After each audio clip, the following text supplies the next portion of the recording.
Здравствуйте, вы смотрите программу «Якутия Лайв», с вами Ирина Ефимова.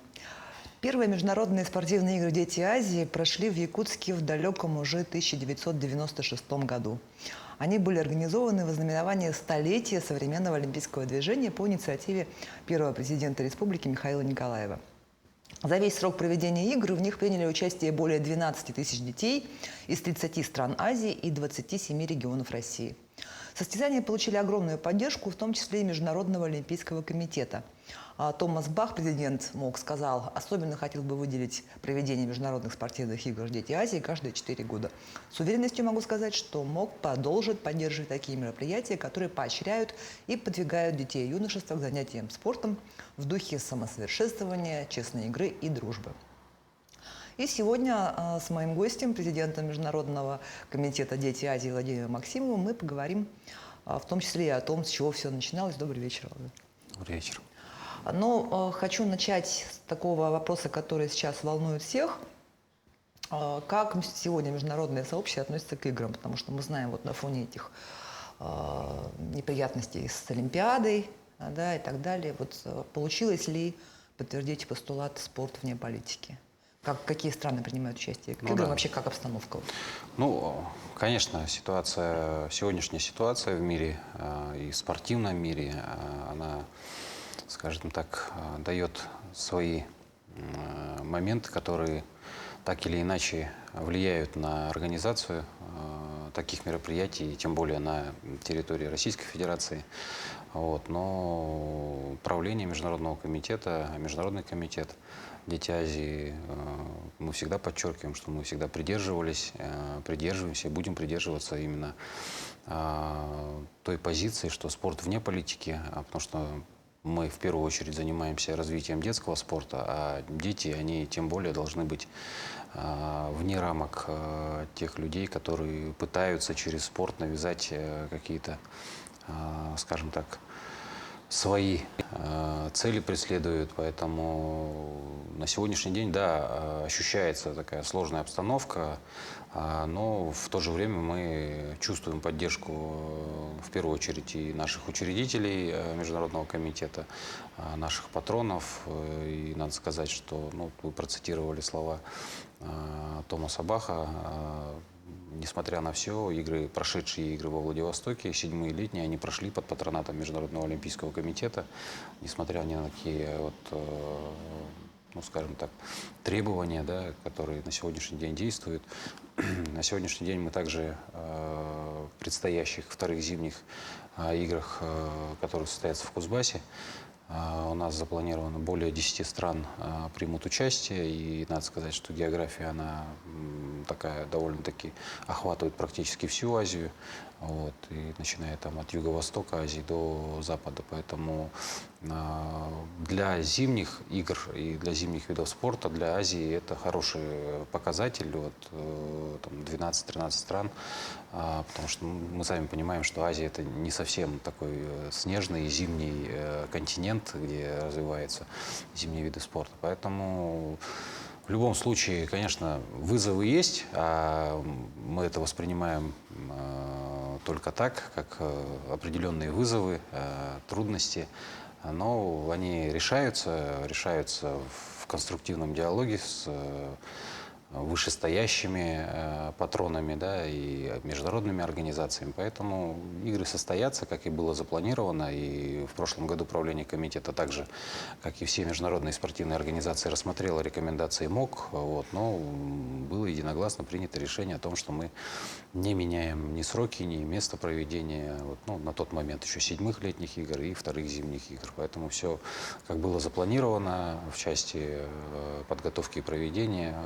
Конечно, определенные, скажем так, дополнительные телодвижения пришлось сделать, но пока все, в общем, пока мы все идем в том графике, который был установлен и запланирован. И следующие игры у нас в Якутске летние пройдут. Да, обязательно. Но на самом деле наши друзья, коллеги из азиатских стран очень ждут когда игры состоятся в Якутске, потому что на самом деле на протяжении долгого времени все-таки на сегодняшний день Якутия и Дети Азии это как такое одно целое. И когда даже были курьезные случаи, когда мы организовывали игры на Сахалине, первые зимние, и стоял стенд, допустим, там, я не помню, на какой-то из генеральных ассамблей стоял стенд Сахалин, и люди выходили, и, о, Children of Asia, Саха, Якутия, и потом мы объясняли Что Сахалин это не что Саха. это, да, немножко нет, мы говорим, почти, говорим, там чуть. Ну вот поэтому здесь, конечно же, я думаю, что игры, которые должны состояться в 2024 году, не должны состояться в 2024 году, они будут иметь успех и привлекут большее количество стран, нежели вот 7-е игры. Ну и соскучились, конечно, якутяне по играм. Ну да, что... безусловно, безусловно. 8 лет это, конечно, такое протяженность достаточная. Я напоминаю, что мы работаем в прямом эфире, и задать вопрос моему гостю можно, позвонив в студию по номеру 8 41 12 42 14 39 или отправить сообщение в Телеграм на номер 8 914 235 05 02. Володь, ну вот сегодня зимние игры – это более 1000 спортсменов, 13 стран-участников, 10 видов спорта, более 50 комплектов наград. Давай вспомним, с чего все начиналось. Как первые игры проходили? Ну, надо сказать, что в 2016 году правление комитета утвердило решение о учреждении зимних игр. Вот не про зимние, давайте сначала про летние. Ну, вот дошли даже кадры первых самых игр в 96-м году. Да, 96-й год, на самом деле, это, скажем, такой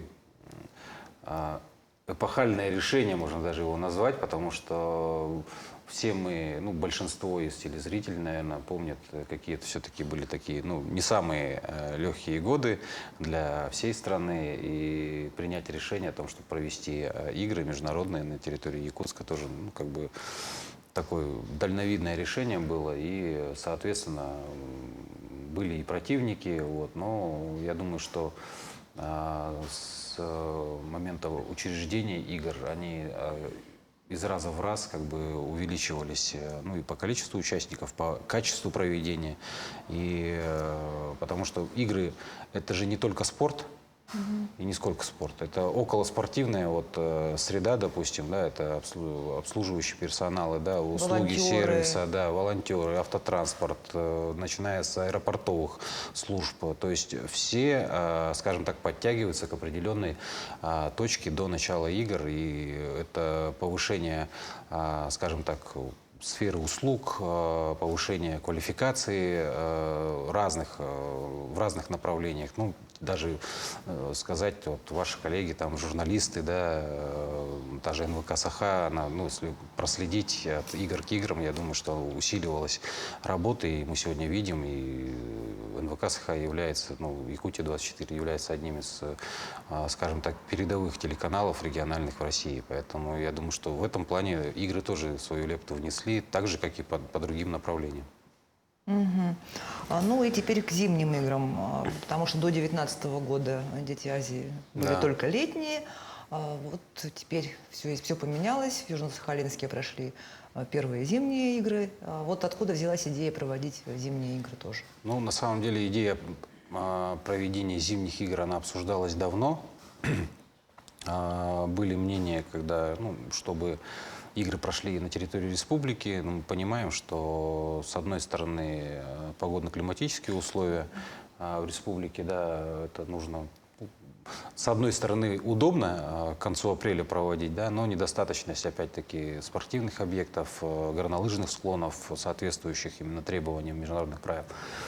И, соответственно, в 2016 году было принято решение об учреждении зимних игр, после чего начались переговоры с потенциальными регионами. То есть мы тогда сразу нацелились на регионы Дальнего Востока. Это Камчатка, Сахалин, где есть уже та инфраструктура, которую можно было провести. Соответственно,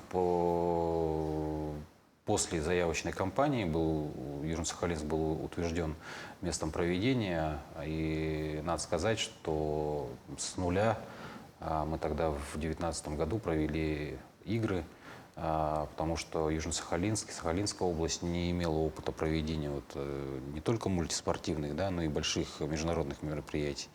А здесь, ну, скажем так, успех прям был.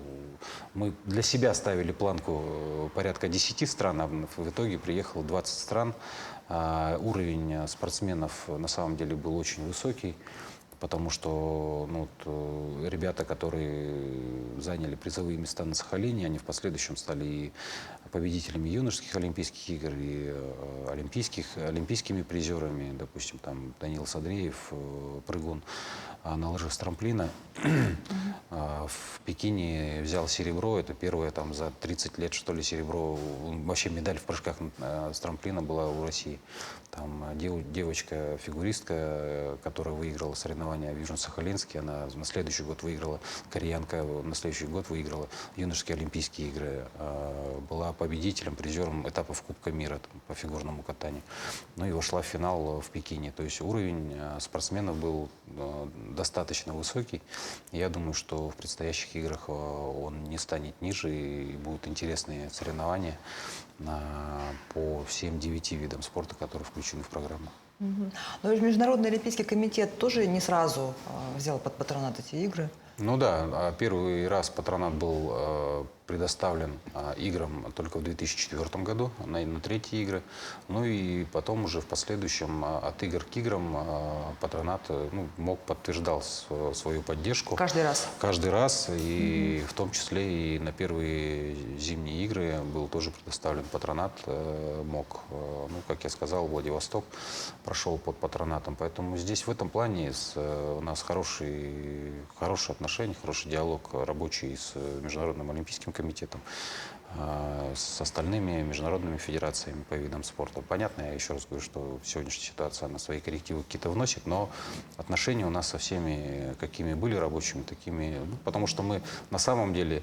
Международный комитет для чего был создан? Для того, чтобы координировать работу по развитию международных спортивных игр, чтобы мы координируем сегодня, курируем, смотрим, чтобы игры проводились в тех традициях, в которых они были зарождены, преследовали те цели, ради которых они создавались, да, и, соответственно, коллеги видят, что, то есть у нас нет никаких, скажем, там, политических выпадов, да, или еще каких-то. Мы работаем ради детей, ради развития детского спорта, и мы никаких, скажем так, лишних движений не делаем, поэтому я думаю, что в этой ситуации даже у наших коллег, друзей нет возможности на что-то сослаться, чтобы мы попали в какую-то опалу. Я надеюсь, что такого не будет. Поэтому у нас хорошие отношения, рабочие, и поэтому, я думаю, есть результат в том числе в том, что игры состоятся. А вот сейчас на Кузбассе там есть инфраструктура соответствующая, или они что-то новое строят к этому? На самом деле Кузбасс, особенно в последние годы, он сделал резкий рывок в развитии именно спортивной инфраструктуры. Я думаю, что, наверное, нет региона такого, как Кузбасс, который за последние годы ввел столько спортивных объектов. А если брать Кемерово, то одни там Кузбасс-арена и Ледовый дворец Кузбасс, которые станут главными площадками, где пройдут в том числе церемонии открытия и закрытия игр. Это уникальные объекты, которых в России я не видел точно с такой концепцией, с которой они построены. Это огромные, это порядка 90 тысяч, 300 тысяч квадратных метров. Вот. Для примера, допустим, если Ледовый дворец Кузбасс взять, по площади это, скажем, почти 3 триумфа. Или другой пример, это взять стадион Туймада и просто его накрыть крышей и вместо поля поселить лед, залить лед, допустим. То есть, такие огромные, уникальные объекты, и они в последнее время проводят много мероприятий спортивных, в том числе и чемпионатов России. Но это все-таки мероприятие, да, по одному виду спорта. А вот комплексно, это, скажем так, большое комплексное мероприятие, первое в истории Кузбасса. То, что касается горнолыжных склонов, тут один из лучших, я думаю, наверное, даже в Евразии туристических комплексов Шерегеш горнолыжных. вот, где, скажем так, тот же Таштагол, Таштагольский район, где располагается Шерегеш, это, скажем так, мекка российского сноуборда и горных лыж. Вот. Тот же Междуреченск, где будут соревнования по горным лыжам и прыжкам на лыжах с трамплина, с советских времен являлась базой для подготовки трамплинистов. Вот. Ну, Новокузнецк, мне не надо говорить, что это, скажем так, одна из передовых, исторически сложных там столиц хоккея в России, откуда вышло очень много великих там хоккеистов, которые в том числе играют и на Западе, и на сегодняшний день. Поэтому Кемерово очень спортивный регион. Сегодня, скажем так, может где-то второе рождение, наверное, да, вот именно в развитии. Большую работу для этого делает лично губернатор Сергей Евгеньевич Цивилев, который, ну, скажем так, со стороны Кузбасса стал главным, наверное, инициатором и сподвижником нашим, который прям, ну, боролся за то, чтобы Кузбасс принял вторые игры, и на сегодняшний день... Наверное, тут сыграл роль то, что он в Неринге... Не, но он всегда подчеркивает, что я был на пятых, на шестых играх, когда как раз-таки он работал здесь, и поэтому в этой части, ну, человек, который знает, что это такое, и, соответственно, сегодня его команда полностью работает, и мы чувствуем его поддержку в части вот организации всего. То, что касается новых инфраструктуры, вот я сказал, новые объекты, они построены, но они построены планово, но вот именно под игры, и сегодня мы чувствуем уже и в первую очередь со стороны спортивной общественности на той или иной территории. Надо сказать вообще, что это для нас вызов, для всех. Игры впервые пройдут в 4 городах одновременно. И расстояния как бы там определенные, приличные, да. Поэтому там есть определенные сложности, но вот решаемые, как бы логистические и так далее. На сегодняшний день это все отработано. Вот.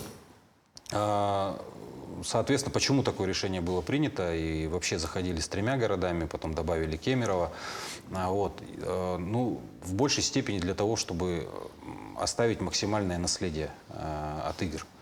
То есть, когда нам тот же губернатор сказал, вот мы хотим Междуреченск, под игры мы там реконструируем трамплин, который там с советских времен, мы поставим канатно-кресельную дорогу, канатную дорогу, которую тоже с советских времен не могли поставить, допустим, да, вот будем там готовить лыжников, трамплинистов, вот, соответственно, горнолыжку они гору целую подправили немножко под стандарты. Тот же Таштагол, допустим, есть губернский центр по сноуборду и горным лыжам, но там бугельные тоже были у них подъемники. Они говорят, вот под игры мы там поставим тоже канатно-кресельные, приобретем там технику, оборудование и так далее. В том же Кемерово говорят, вот у нас хорошая лыжная трасса есть, но нет школы, как бы нет оборудования. Мы под нее все сделаем. Ну, соответственно, мы это приняли, поверили, тогда, ну, понятно, там и документально оформили.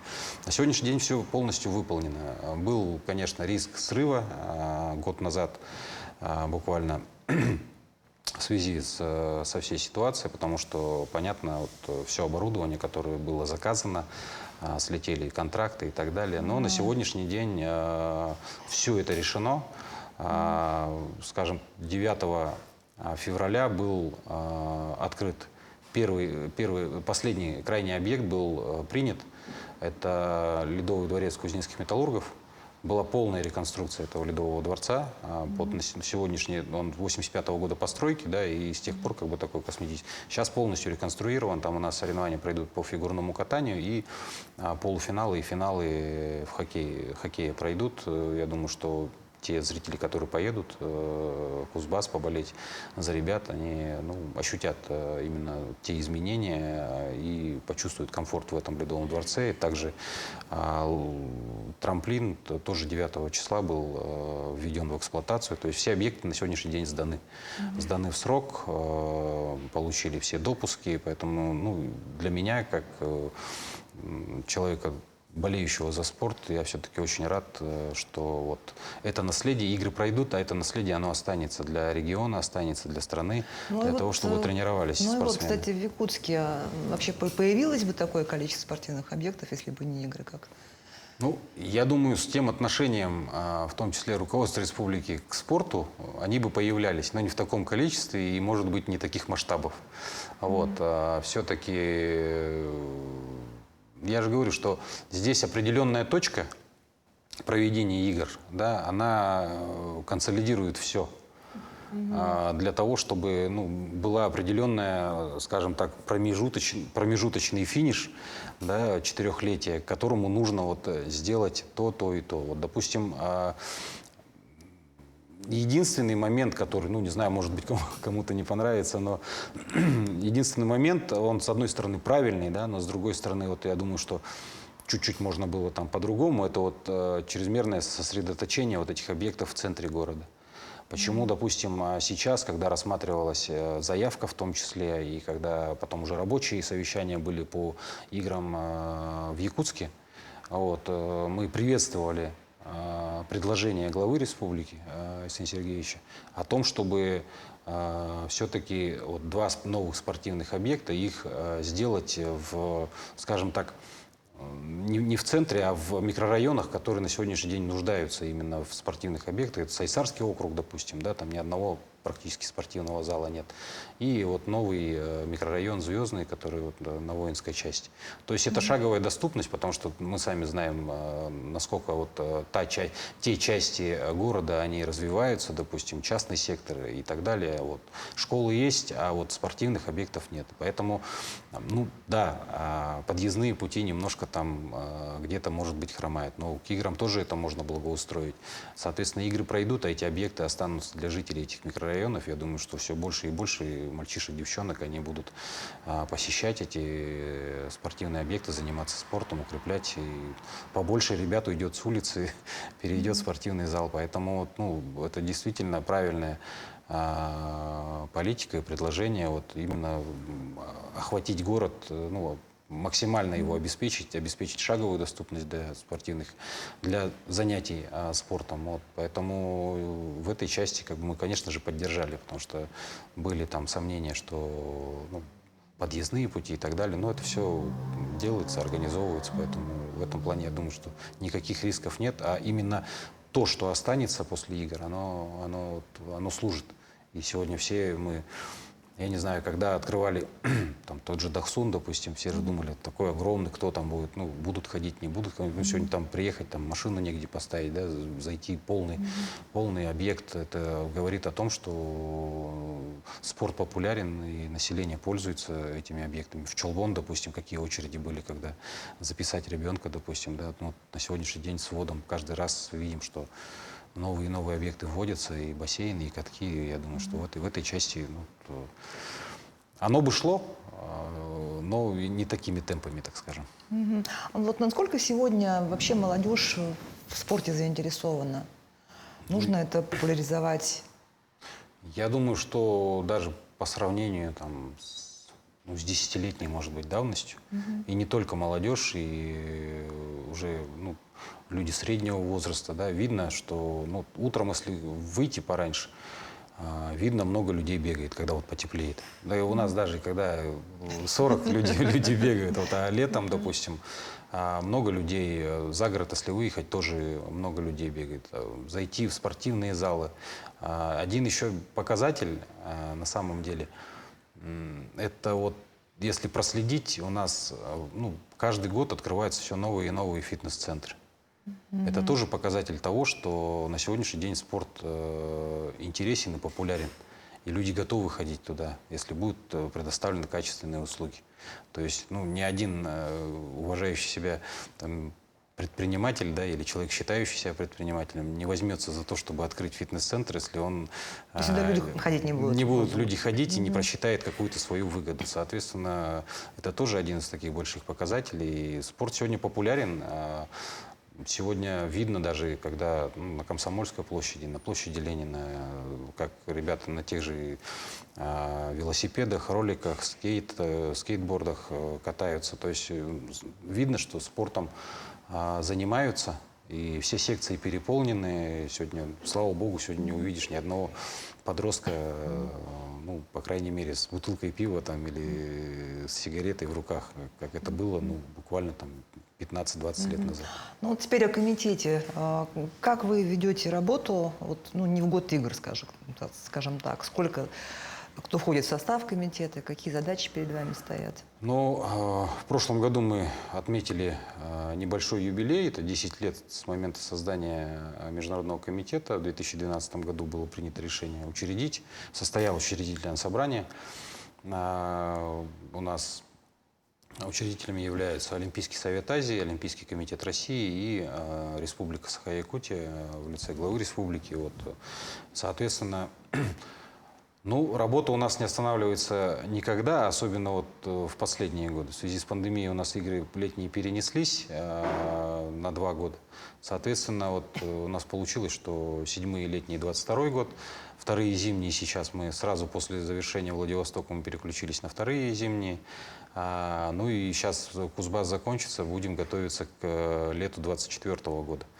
Вот. Но здесь надо сказать, что эта работа, она, скажем так, с одной стороны, невидима обывателю, да, потому что там в большей степени, конечно, работа планирования, работа переговоров, согласований, договоренностей и так далее. То есть это большой объем работы, который там требует перелетов, в том числе межконтинентальных и так далее. Вот в этой части оно как бы работа такая, с одной стороны, неблагодарная, потому что ее не видно.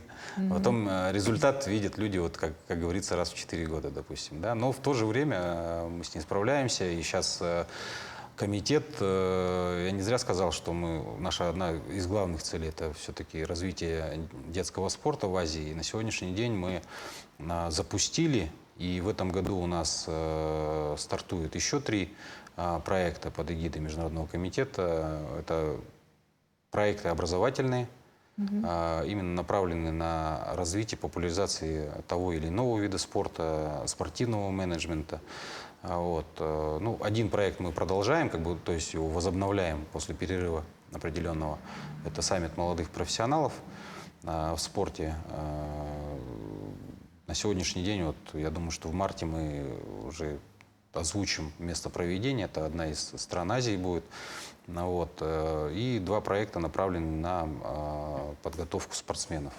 Первый проект, который стартует у нас в июле в Ташкенте, это лагерь по фигурному катанию,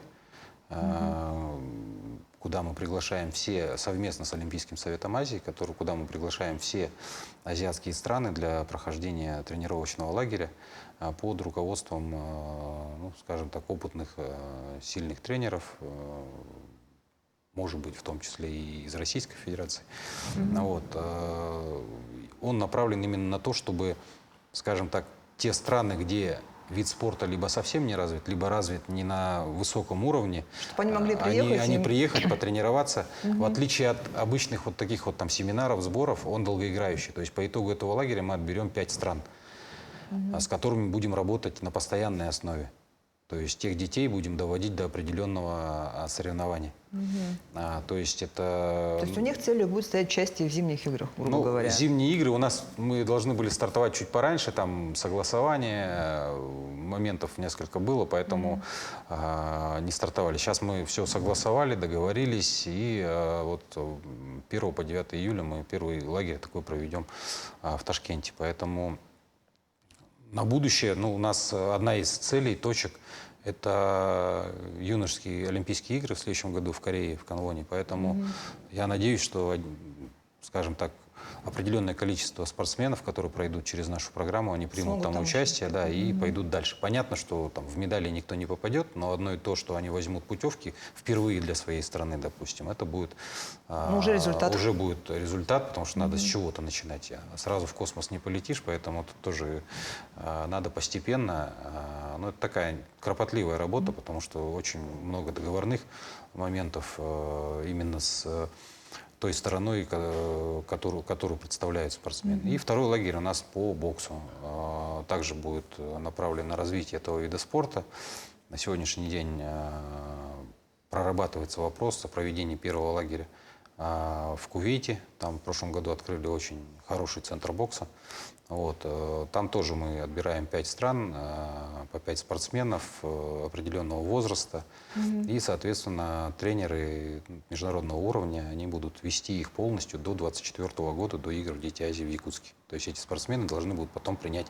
Приехать к нам на Дети Да, Азии. мы выбираем именно те страны по статистике, которые за последние там, 5-8 лет не принимали, их участвовали спортсмены в этих- не в этих участвовали не то, соревнованиях. что в Детях Азии, да, в континентальных, даже в первенствах Азии. То есть у них есть федерация, развивается бокс, но они не доходят даже до первенства Азии. То есть они там не могут То конкурировать. есть подтянуть отстающую группу, Ну да, грубо соответственно, говоря. да, то есть мы и с Международной ассоциацией бокса разговаривали, с ее президентом Умаром Кремлевым, соответственно, совместно сегодня начинаем двигать этот проект. Они тоже очень сильно заинтересованы, потому что это Дети Азии 24 года, это первый этап, второй этап, соответственно, если все хорошо будет, если захотят страны дальше продолжать, мы их готовы будем подвести под юношеские азиатские игры, которые в 2025 году пройдут в Ташкенте. Ну, соответственно, дальше больше. Давай вернемся к летним играм. Вот они прошли в Владивостоке. Насколько столица Дальнего Востока смогла их хорошо принять? Сколько они были? Ну, на самом деле, игры прошли, я считаю, в спортивном плане на очень хорошем организационном уровне. Была хорошая спортивная конкуренция. Вот. По подготовке объектов также сделано было очень много, и ни у одного технического делегата ни одной претензии не было. Я считаю, что игры прошли достойно, прошли хорошо. Надо учитывать, что с момента, скажем так, объявления, да, принятия решения о проведении игр во Владивостоке и до их проведения было всего 8 месяцев. То есть это такой 8 мессов ограниченный Очень ограниченный отрезок времени на отрезок подготовку. времени на подготовку, учитывая отсутствие, опять-таки, опыта у Приморского края в проведении мероприятий мультиспортивных именно. Вот, там определенные моменты были по объектам и так далее, но надо сказать, что была огромная работа проведена, отдать должное команде, которая там работала, вот, и губернатору лично Олег Николаевич Кожемяка, который сделал максимально от него зависящее и независящее для того, чтобы эти игры состоялись и прошли на хорошем уровне. Ну, опять-таки, тоже наследие, что благодаря играм стадион «Динамо» впервые там был проведен капитальный ремонт, допустим, да, было полностью, поменяли полностью все. Наконец-то там тот же, скажем так, очень головная боль для всех приморцев была это манеж легкоатлетический. Его полностью реконструировали, полностью обновили, закупили наконец-то спортивный инвентарь, соответствующий требованиям международных правил по этому виду спорта, по легкой атлетике. Там тот же электронный хронометраж, который у них никогда не было. Вот, то есть в этой части наследие тоже очень такое, ну, достаточно ощутимое, и там еще пару объектов, которые тоже прошли хорошую реконструкцию, обновились. Даже тот же «Олимпиец», бассейн, который один из первых 50-метровых бассейнов на Дальнем Востоке.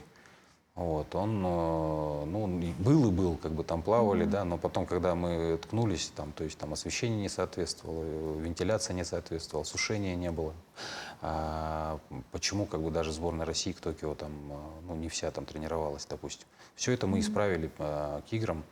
Ну, совместно вот с оргкомитетом, то есть там точечная была работа конкретно по каждому объекту, там и ванну обновили, и систему хронометража обновили, там, ну, то есть много чего было сделано. Я считаю, что игры прошли на достойном, хорошем уровне, при хорошей конкуренции, которая могла быть на вот именно тот момент и в той ситуации, так скажем. Об этом тоже надо говорить. Ну вот мы начали с того, что все привыкли, что Дети Азии – это Якутия.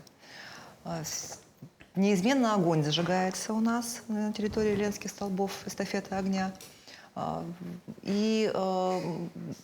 сейчас, я так понимаю, Якутск, он у нас как бы тоже выбирали его наравне с другими. Да. Были какие-то еще заявки, да? Ну, были заявки, заявок на самом деле поступает много. На То есть сегодняшний мы не можем сейчас взять и оставить их опять у себя навсегда. Ну, на самом есть концепция игр, это основополагающий документ, скажем так, некая там олимпийская хартия, основополагающий документ, где прописано все. Начиная от подачи заявки регионом или страной и заканчивая организацией игр.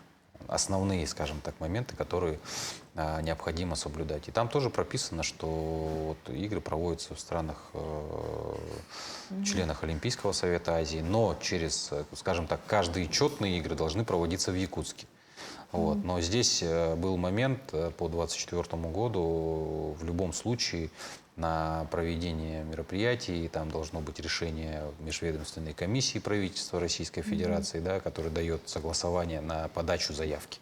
Для того, чтобы республика подала заявку в Международный комитет, соответственно, были, скажем так, вкусные предложения и провести их в другом месте, допустим, да, но здесь мы все-таки придерживаемся того направления, которое было определено, что каждые 8 лет игры должны возвращаться, чтобы они, не было Не забывали, такого, где... не было где- такого, как с Афинами, да, что через 100 лет они вернулись после проведения там Олимпийских игр. Вот, поэтому в этой части на сегодняшний день радует, что есть заинтересованность и у стран, у регионов России еще больше стало именно на проведение игр на их территории. Поэтому сейчас мы вот в этой части очень так тоже скрупулезно работаем. Поэтому, допустим, скорее всего, столицу третьих зимних игр мы объявим только в мае месяце, может быть. Ну что ж, будем ждать. Спасибо Да. большое. Спасибо за беседу. Желаю успехов всем нашим спортсменам, которые примут участие в играх. И будем ждать с нетерпением, конечно, до 2024 года.